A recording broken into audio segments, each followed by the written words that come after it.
बकफूर physics hub. Dear student, class 9th physics का आज हम न्यू टॉपिक लेकर आए हैं, Newton's laws of motion.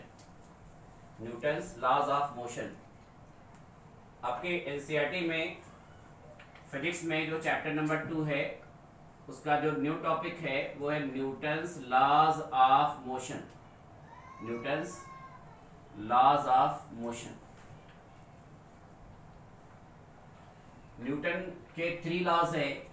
Newton का जो फर्स्ट लॉ है वो लॉ ऑफ एनर्शिया।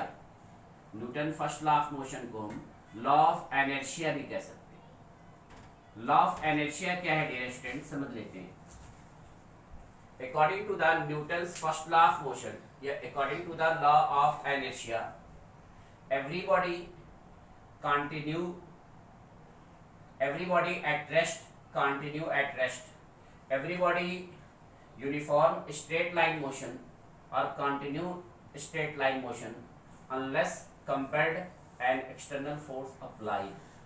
जब तक हम किसी बॉडी पर कोई एक्सटर्नल फोर्स अप्लाई नहीं करते तब तक बॉडी अपनी पोजीशन को चेंज नहीं करती। अगर बॉडी रेस्ट में है तो बॉडी रेस्ट में रहेगी। अगर बॉडी यूनिफॉर्म मोशन में है तो यूनिफॉर्म मोशन में रहेगी जब तक हम उस पर कोई एक्सटर्नल फोर्स अप्लाई नहीं करते। जब तक हम किसी बॉडी पर एक्सटर्नल फोर्स अप्लाई नहीं करेंगे, अनबैलेंस फोर्स अप्लाई नहीं करेंगे, तब तक बॉडी अपनी पोजीशन को चेंज नहीं करेगी। अगर रेस्ट पोजीशन में है तो रेस्ट पोजीशन में रहेगी।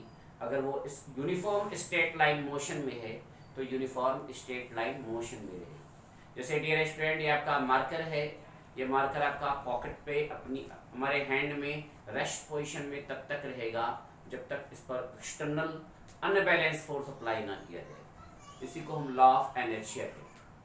देखिए, जब तक आप एक्सटर्नल फोर्स अप्लाई नहीं करोगे तब तक बॉडी अपनी पोजीशन को चेंज नहीं करेगी। बॉडी अपनी पोजीशन पर बनी रहेगी। इसे Newton first law of motion और लॉ ऑफ इनर्शिया भी कहते हैं। सेकंड हमारा है Newton second law of motion. Newton's second law of motion, इसको डियर स्टूडेंट हम लोग लॉ ऑफ मोशन भी कह सकते हैं।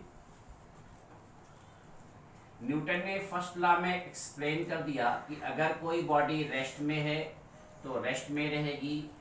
अगर कोई बॉडी यूनिफॉर्म मोशन में है तो यूनिफॉर्म मोशन में रहेगी जब तक हम उस पर एक्सटर्नल अनबैलेंस फोर्स अप्लाई ना करें। न्यूटन ने सेकंड लॉ ऑफ मोशन में ये समझाया कि अगर हम किसी बॉडी पर एक्सटर्नल फोर्स अप्लाई करते हैं तो बॉडी अपनी पोजीशन को चेंज करती है, और जब बॉडी की पोजीशन चेंज होगी तो बॉडी की वेलोसिटी चेंज होगी, और जब बॉडी की वेलोसिटी चेंज होगी तो बॉडी का मोमेंटम चेंज होगा। आपको मोमेंटम के बारे में बताया गया है कि momentum P is equal to mass into velocity होता है। The product of mass and velocity is known as momentum. Momentum dear student vector quantity है, वेलोसिटी भी हमारा वेक्टर क्वांटिटी है। जो डायरेक्शन वेलोसिटी का होता है वही डायरेक्शन मोमेंटम का होता है। जिस डायरेक्शन में बॉडी मूव करेगी उसी डायरेक्शन में मोमेंटम अप्लाई होगा। जिस डायरेक्शन में बॉडी मूव करेगी डियर स्टूडेंट उसी डायरेक्शन में मोमेंटम अप्लाई होगा। मूविंग बॉडी पर मोमेंटम अप्लाई होता है। मास और वेलोसिटी का प्रोडक्ट। मास की डेफिनेशन भी हमने आपको एक्सप्लेन किया है, matter contained in the body. जैसे मार्कर आपका 20 ग्राम का है, यानी कि इस मार्कर में 20 ग्राम मैटर कंटेन्ड है। Matter contained in the body is called मास।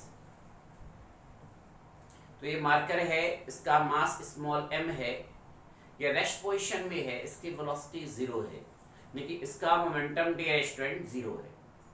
जब इस मार्कर को हम थ्रो करते हैं v वेलोसिटी से तो इसकी वेलोसिटी चेंज होगी, मोमेंटम नहीं चेंज होगा। वेलोसिटी चेंज होगी देन मोमेंटम चेंज होगा। वेलोसिटी चेंज होगी, मास नहीं चेंज होगा। तो मास कांस्टेंट है, वेलोसिटी चेंज होने की वजह से मोमेंटम चेंज होगा। तो न्यूटन ने सेकंड लॉ ऑफ मोशन में एक्सप्लेन किया कि force applied on the body, external force applied on the body is directly proportional to the rate of change of momentum. Change in momentum delta p, delta जो लगाते हैं dear student वो change के लिए लगाते हैं, तो change in momentum upon change in time, यानी कि p अगर आपका वेलोसिटी कांस्टेंट है तो p कांस्टेंट होगा, वेलोसिटी जब चेंज होगा तो मोमेंटम आपका चेंज होगा, यानी कि चेंज इन मोमेंटम आपका जो होगा वो mass into change in velocity, then हमारा हो जाएगा F प्रोपोर्शनल डेल्टा p यानी m into delta v upon delta t। देखिए जितना ज्यादा एक्सटर्नल फोर्स अप्लाई करेंगे बॉडी का मोमेंटम उतना ज्यादा चेंज होगा, जिस रेशियो में हम फोर्स को बढ़ाएंगे उस रेशियो में चेंज इन मोमेंटम इंक्रीज करेगा, यानी कि force applied on the body, external force applied on the body is directly proportional to the rate of change in momentum. Rate word use करते हैं जब टाइम हमारा यूनिट होता है, जब टाइम यूनिट होगा तो रेट वर्ड यूज करते हैं। The external force applied on the body is directly proportional to the change in momentum। अब change in velocity per unit time है dear student, change in velocity per unit time, तो change in velocity per unit time आपका acceleration हो जाएगा, यानी a is equal to delta v by delta t, then आपका हो जाएगा F proportional m into a। Proportionality को equalities में चेंज करेंगे तो कांस्टेंट ले लेंगे kma, तो k हमारा कांस्टेंट है, k की वैल्यू 1 होती, कांस्टेंट जिसकी वैल्यू ना चेंज हो, जिसकी वैल्यू चेंज नहीं होती इसको हम लोग कांस्टेंट ले लेते हैं। जब प्रोपोर्शनलिटी को इक्वलिटी में कन्वर्ट करते हैं तो कांस्टेंट ले लेते हैं, देन हमारा हो जाता है F is equal to k में k की वैल्यू 1 पुट कर देंगे तो हमारा हो जाएगा F is equal to m, यानी कि force is equal to mass into acceleration, यानी कि मास और एक्सेलरेशन का जो प्रोडक्ट है वो फोर्स होगा। Change in momentum is equal to mass into change in velocity, और चेंज इन वेलोसिटी और टाइम का जो रेशियो होगा वो एक्सेलरेशन होगा। एक्सेलरेशन की डेफिनेशन हमने चैप्टर 1 मोशन में एक्सप्लेन किया है, the rate of change in velocity, the rate of change of velocity is known as acceleration। तो Newton's second law of motion से हम फोर्स का फार्मूला डिराइव कर लेते हैं, और जो फोर्स का फार्मूला है हमारा वो मास इनटू एक्सेलरेशन है। फोर्स का जो फार्मूला है डियर स्टूडेंट वो मास इनटू एक्सेलरेशन।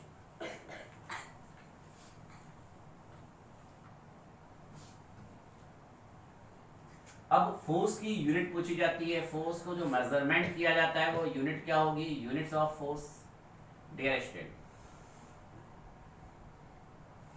एक फिजिकल क्वांटिटी के बहुत सारे यूनिट्स होते हैं, जैसे डिस्टेंस को हम लोग मिलीमीटर में भी मेजर करते हैं, डिस्टेंस को हम लोग सेंटीमीटर में भी मेजर करते हैं, डिस्टेंस को हम लोग मीटर में भी मेजर करते हैं, डिस्टेंस को हम लोग किलोमीटर में भी मेजरमेंट करते हैं। एक फिजिकल क्वांटिटी के डिफरेंट यूनिट्स हो सकते हैं, जिस लेवल का मेजरमेंट होगा उस लेवल के यूनिट्स यूज किए जाते हैं। जैसे हमें इस मार्कर के पॉइंट की साइज, इस मार्कर के पॉइंट का डायमीटर मेजर करना है तो हम लोग मिलीमीटर यूज करते हैं, और अगर हमें इस मार्कर की साइज मेजर करनी है तो हम सेंटीमीटर यूनिट लेते हैं। इस क्लासरूम की साइज, डिजिटल क्लासरूम की साइज अगर हमें मेजर करनी है तो हम मीटर में मेजर करते हैं। एक सिटी से दूसरे सिटी तक का डिस्टेंस हमें मेजर करना है तो हम किलोमीटर में मेजर करते हैं। जहां जैसी नीड, अगर स्मॉल मेजरमेंट है तो स्मॉल यूनिट यूज करेंगे, लार्ज मेजरमेंट है तो लार्ज मेजरमेंट यूज करेंगे, लार्ज स्केल लेंगे। डिस्टेंस, अगर हमें मास मेजर करना है, हमें ज्वेलरी शॉप पे जाके ऑर्नामेंट्स लेने हैं तो हम मिलीग्राम और ग्राम में मेजरमेंट्स करते हैं। लेकिन हम जनरल मर्चेंट पे जाके अगर दाल चावल चीनी लेते हैं तो हम किलोग्राम में मेजर करते हैं, और वही जनरल मर्चेंट वाला होलसेलर से जब गुड्स मंगाता है तो वो क्विंटल और टन में मेजरमेंट्स करता है। तो एक फिजिकल क्वांटिटी के डिफरेंट यूनिट्स हो सकते हैं। तो फोर्स की जो यूनिट होगी dear student, mass into acceleration के फार्मूले से मास की यूनिट हो जाएगी किलोग्राम और एक्सेलरेशन की यूनिट हो जाएगी मीटर पर सेकेंड स्क्वायर। अब किलोग्राम मीटर पर सेकेंड स्क्वायर को ही हम लोग न्यूटन बोलते हैं, यानी कि जो 1 न्यूटन होगा डियर स्टूडेंट, 1 न्यूटन वो 1 किलोग्राम मीटर पर सेकेंड स्क्वायर के इक्वल होगा। और अगर इसकी स्मॉलेस्ट यूनिट लेनी है तो मास को आप ग्राम में ले लीजिए, एक्सेलरेशन को सेंटीमीटर पर सेकेंड स्क्वायर में मेजर्ड कर लीजिए। देन आपकी फोर्स की जो यूनिट है वो ग्राम सेंटीमीटर पर सेकेंड स्क्वायर, और इस ग्राम सेंटीमीटर पर सेकेंड स्क्वायर को डियर स्टूडेंट डाइन बोलते हैं, डाइन। तो आपका जो 1 डाइन होगा वो 1 ग्राम सेंटीमीटर पर सेकेंड स्क्वायर के इक्वल होगा। डियर स्टूडेंट जो आपका 1 डाइन होगा वो 1 ग्राम पर सेंटीमीटर के इक्वल होगा, यानी कि न्यूटन फोर्स की बड़ी यूनिट है, डाइन आपके फोर्स की छोटी यूनिट है। न्यूटन फोर्स की बड़ी यूनिट है डियर स्टूडेंट, और डाइन जो है वो फोर्स की छोटी यूनिट है। इन दोनों में रिलेशन भी जानिए, वो how many dance in 1 Newton, ये आपसे क्लास 11th में पूछा जाएगा जब यूनिट मेजरमेंट वाले चैप्टर्स आप पढ़ेंगे। बट यहाँ पे आप जान लीजिए कि जो 1 न्यूटन है वो 10⁵ डाइन के इक्वल होता है। किलोग्राम को आप ग्राम में कन्वर्ट कर लीजिए। अगर वैल्यू आपको कैलकुलेट करनी है डियर स्टूडेंट, आप कैलकुलेट कर सकते हैं। न्यूटन को डाइन में कन्वर्ट करना है तो आप कन्वर्ट कर सकते हैं। 1 newton is equal to 1 newton equal 1 kilogram metre पर सेकेंड स्क्वायर। किलोग्राम को ग्राम में कन्वर्ट कर दिया, 1000 ग्राम हो गया। मीटर को सेंटीमीटर में कन्वर्ट कर दिया, 100 सेंटीमीटर हो गया पर सेकेंड स्क्वायर। तो ये आपका 1000 और 100 आपका 1 लाख यानी 10⁵ ग्राम सेंटीमीटर पर सेकेंड स्क्वायर होगा। 1 newton is equal to dear student, then आपका 1 न्यूटन जो होगा डियर स्टूडेंट, 1 न्यूटन वो 10⁵ डाइन के इक्वल होगा। 1 न्यूटन जो होगा डियर स्टूडेंट वो 10⁵ डाइन के इक्वल होगा। तो डियर स्टूडेंट इस टॉपिक को एक बार प्रिपेयर कर लेंगे। क्लास 9th का टॉपिक है Newton's laws of motion, Newton first law of motion, Newton second law of motion हमने एक्सप्लेन किया है। Newton's third law of motion हम नेक्स्ट लेक्चर में एक्सप्लेन कर देंगे। अगर आपको कहीं कोई क्यूरी आती है, कोई डाउट है, तो आप कमेंट बॉक्स में जाके कमेंट कर सकते हैं। अगर आपको वीडियो पसंद आ रही है तो लाइक करें, शेयर करें।